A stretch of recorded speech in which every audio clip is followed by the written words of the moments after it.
Bismillahirrahmanirrahim. Assalamualaikum warahmatullahi wabarakatuh.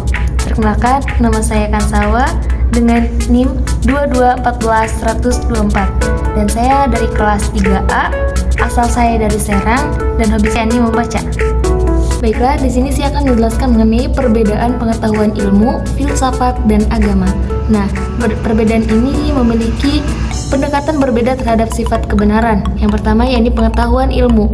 Dia ini menjelaskan berdasarkan metode ilmiah dengan observasi, pengujian, dan analisis data. Nah, kebenaran di sini bersifat empiris dan dapat diverifikasi secara objektif.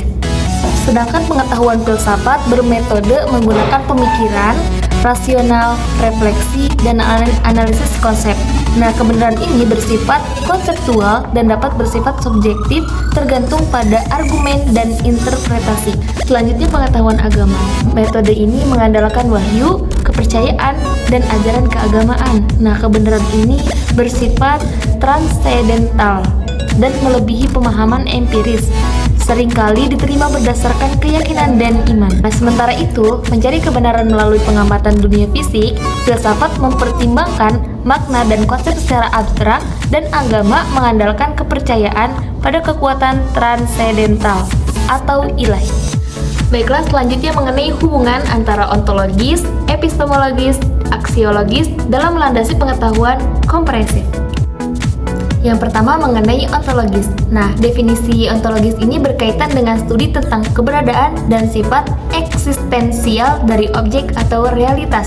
Nah, peran ontologis ini memberikan dasar untuk pemahaman tentang apa yang ada, mengidentifikasi entitas, dan hubungan antara mereka. Yang kedua yakni epistemologi. Nah, definisi epistemologi ini berkaitan dengan sumber, sifat, dan batasan pengetahuan serta cara memperoleh dan memahaminya. Nah, peran epistemologis ini membentuk landasan untuk memahami cara kita mengetahui, menyusun, menyertifikasi pengetahuan. Selanjutnya yang ketiga yaitu aksiologi. Nah, aksiologi ini mendefinisikan berkaitan dengan studi nilai dan evaluasi mengenai apa yang dianggap baik atau buruk, indah ataupun jelek. Nah, peran aksiologi ini memberikan dasar untuk nilai-nilai yang mendasari tindakan manusia.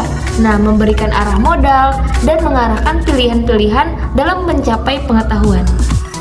Hubungan antara ontologis, epistemologis, dan aksiologis ini saling berhubungan, sehingga dengan menyelaraskan ontologis, epistemologis, dan aksiologis, kita dapat membentuk landasan kokoh untuk memahami komprehensif tentang realitas, pengetahuan, dan nilai-nilai dalam suatu konteks. Selanjutnya mengenai sejarah filsafat di dunia Islam. Berikut adalah gambaran singkat sejarah filsafat di dunia Islam. Pertama, pada abad ke-8 sampai 10 Masehi itu menjelaskan awal penerimaan warisan Yunani. Nah, pemikiran Yunani terutama karya-karya Aristoteles dan Plato diterjemahkan ke dalam bahasa Arab.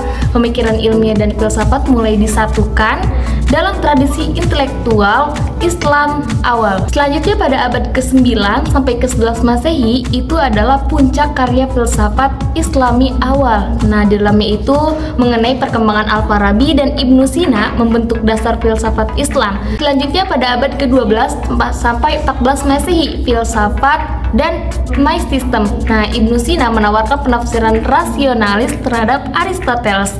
Nah, selanjutnya pengembangan mistisisme Islam khususnya oleh tokoh seperti Al-Ghazali yang mencoba menyatukan filsafat dan spiritual. Selanjutnya pada abad ke-14 sampai 17 Masehi ini menceritakan mengenai pemisahan ilmu dan filsafat.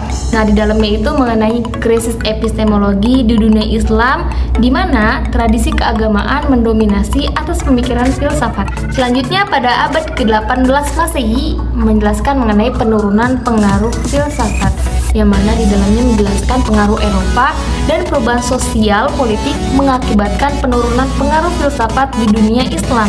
Selanjutnya pada abad ke-19 masa kini di dalamnya menjelaskan mengenai munculnya reformasi dan gerakan intelektual di berbagai negara Islam. Nah, sejarah filsafat di dunia Islam mencerminkan kompleksitas dan keragaman pemikiran serta interaksi yang terus-menerus antara tradisi intelektual dan warisan budaya dan juga intelektual dari peradaban lainnya.